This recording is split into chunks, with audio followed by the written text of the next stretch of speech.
There's no way in hell we're getting this video done, man. She's ridiculous.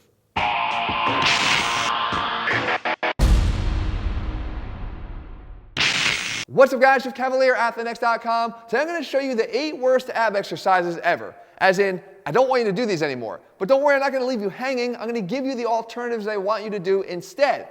But because we're going to cover those mistakes, welcome, Jesse. Oh, I got to do the dumb stuff again? Of course. And if you haven't really concentrated on either what I've said or what Jesse said to this point because you've been staring here, this is Daisy, my new Labrador Retriever puppy, and guess what? Even she knows these ab exercises suck. That being said, I want to make sure you don't make the same mistakes that Jesse is, so let's start breaking them down one by one.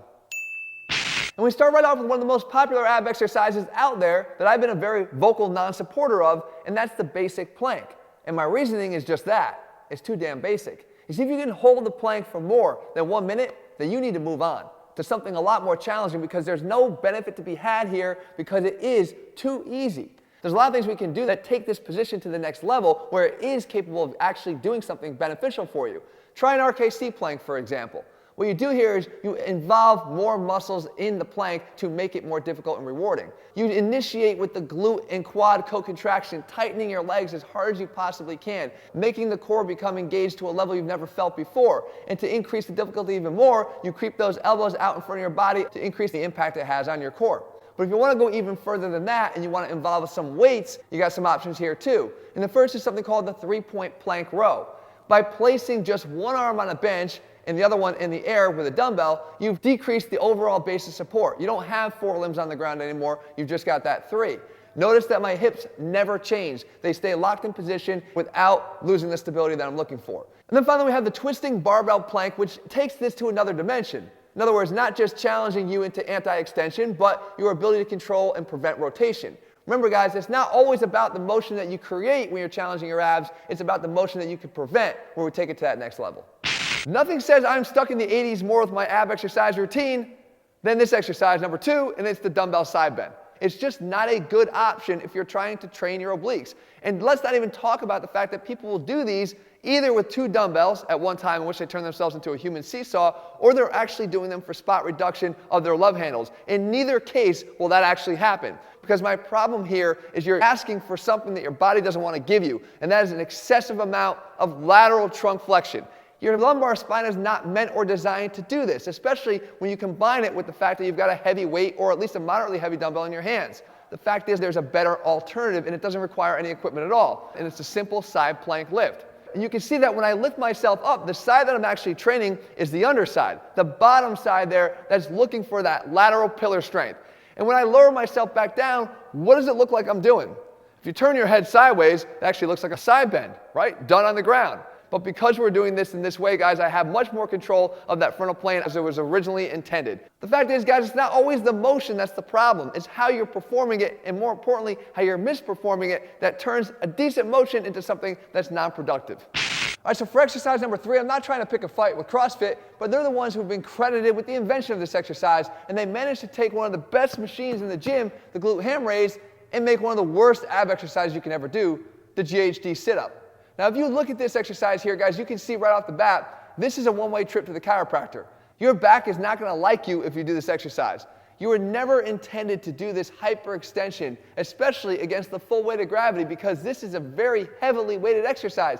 Half of your body's weight being lifted up on every single repetition. And again, depending upon the pivot point and where you place yourself on this, because a lot of people don't understand where to place themselves on this, you get a real shearing force placed on your lumbar spine. It's not something you want. So how could you achieve the same degree of anti-extension challenge without having to do this? Well, you can just stay on the floor and get the same benefit. And we have a simple roll-up. And even if you have no weight in your hand at all, by extending your arms up overhead, you're increasing the moment arm on the abs and you're making the exercise more difficult. And all you're trying to do is simply allow yourself to come up, but more importantly, protect that spine on the way down. You're not hyperextending, you're trying to flex it one segment at a time. And if you have the ability to, you add a dumbbell to the exercise to add additional weight. Again, we can start to mimic some of that challenge of the weight of your upper torso of the GHD sit-up by doing it with a dumbbell in our hands on the roll-up. And if you have an even greater desire to increase the challenge, hold that dumbbell on one side, which is now going to not only challenge that anti-extension strength, but also the anti-rotational strength that you need to develop as well. any of these exercises are going to be way better than this one right here, and get back to using this for what it was meant for in the first place, a glute ham raise. Now, exercise number 4 may come as a surprise to a lot of people that watch my channel, but it's this one right here, straight leg raises.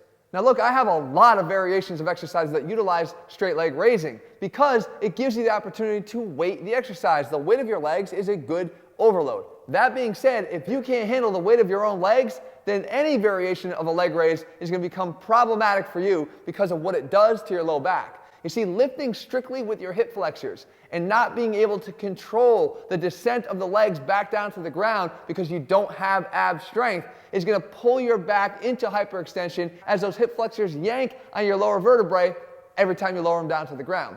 If you have to use your hands to get yourself up, then you shouldn't be doing this exercise in the first place because you don't have adequate ab strength to do it. Don't use your hands to push into the ground. Use them instead to check to make sure you're doing the exercise right. Place them to the side of you, right alongside your low back, and try to drag them inward, not pushing down. Because if at any point in time I arch my back and my hands are able to actually move inward and slide towards each other, then I know that I've disengaged the abs and I've introduced a stress to my spine that I don't want to have. So again, do any variation of a leg raise as long as you have the strength to do it, and if you don't, skip it, at least for now. Which brings us to exercise number 5, and that is the... We interrupt this video with a public service announcement from Daisy. For crying out loud, guys, if you're looking to take your ab workouts to the next level and you want to add some weight, please do me a favor and look to somewhere other than your pet for resistance. And before we even say it, the pandemic and limited access to gym equipment are no excuse for using man's best friend as man's worst dumbbell. And for those that insist on doing this because the views are too good not to, let me ask you, why always reach for the little puppy or kitten when you can create a real challenge and overload by reaching for the big dog once in a while? Or would that actually screw things up by feeling like too much of a workout? That's what I thought. So do me a favor and stick with what you should be using in the first place, weights, and let your pet admire your six-pack obsession from the sidelines. So exercise number 6 is the first of 2 that are actually on the list for the same reason. And that is, it's not actually the exercise that's bad, it's the fact that 95% of the time when people perform this exercise, they don't do it right, which makes it a really bad exercise. This is called the Russian twist. Well, actually this isn't called the Russian twist because there's no twisting going on here. Look, simply tapping your hands back and forth across your body, while it may give you the illusion that you're doing something, is actually not doing anything. Instead, what you want to do is turn that Russian tap into a Russian twist by actually twisting. So the best way to do this is to focus on moving the ball and your shoulders at the same time. If the ball goes to the right, the shoulders will too. If the ball goes to the left, the shoulders will too. Then and only then will you actually be getting the benefits of a Russian twist, and then and only then are you going to turn this exercise that's misperformed all the time into one that's actually worth doing.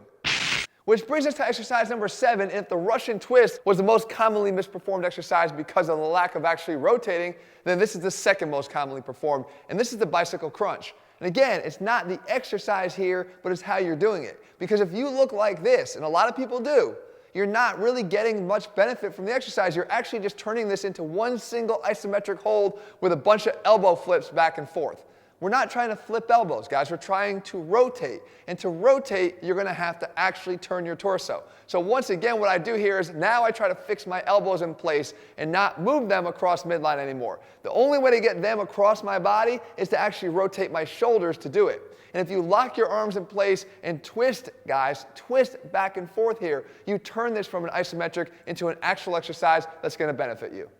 Which leads me to the last exercise, and this is a big one, guys, because it's any ab exercise that you do where you're not actually concentrating and prioritizing how you're doing the movement in terms of the quality of the contraction. Stop counting reps and instead make the reps count. Well, when it comes to abs, guys, that's all that matters. So if you were to do, let's say, a hanging leg raise like this, and you look like this when you're doing it, I can guarantee you're not getting anything out of it. Because you might be impressed by racking up a higher rep total, but I'm not impressed by a single one of these reps. Instead, slow it down and get something out of it, even if it means doing 15 less repetitions. So in this example here, you'd actually focus on pulling the pelvis up and under. You want somebody in front of you to be able to see your butt, not just the top of your kneecaps. But it doesn't stop here, because on the ab rollout, we have the same problem. This is another one of those exercises that people will claim higher rep counts as some sort of an achievement, but they're not doing them right. Instead of going back and forth into hip flexion, sitting back on your heels and shooting your body out with every single repetition, you want to focus this on the abs. So go slow, lock in your hips. Don't move them beyond the point that you start from. And same thing even on this exercise here, guys. You're not trying to just sit back onto your heels. You're trying to use your abs to perform it. Remember, if you're looking to make anything worthwhile, the old adage of something is better than nothing just isn't true. Because if the something that you're doing is the wrong thing, then you're going to get nothing from your hard work. So there you have it, guys, the 8 ab exercises I don't want you to do anymore, but more importantly, the 8 that I do. If you found the video helpful, make sure to leave your comments and thumbs up below. Also, if you're looking for step-by-step programs, guys, you can find them over at ATHLEAN-X.com. And if you like the video, guys, and you want to see more, make sure you click subscribe and turn your notifications so you never miss a new video when we put one out. All right, guys, see you soon. Can I have a dog back, please, Jesse? Do I have to? You're hijacking her for crying out loud. Come on, she's Come here, so dog. cute. I know she is. Leave her alone.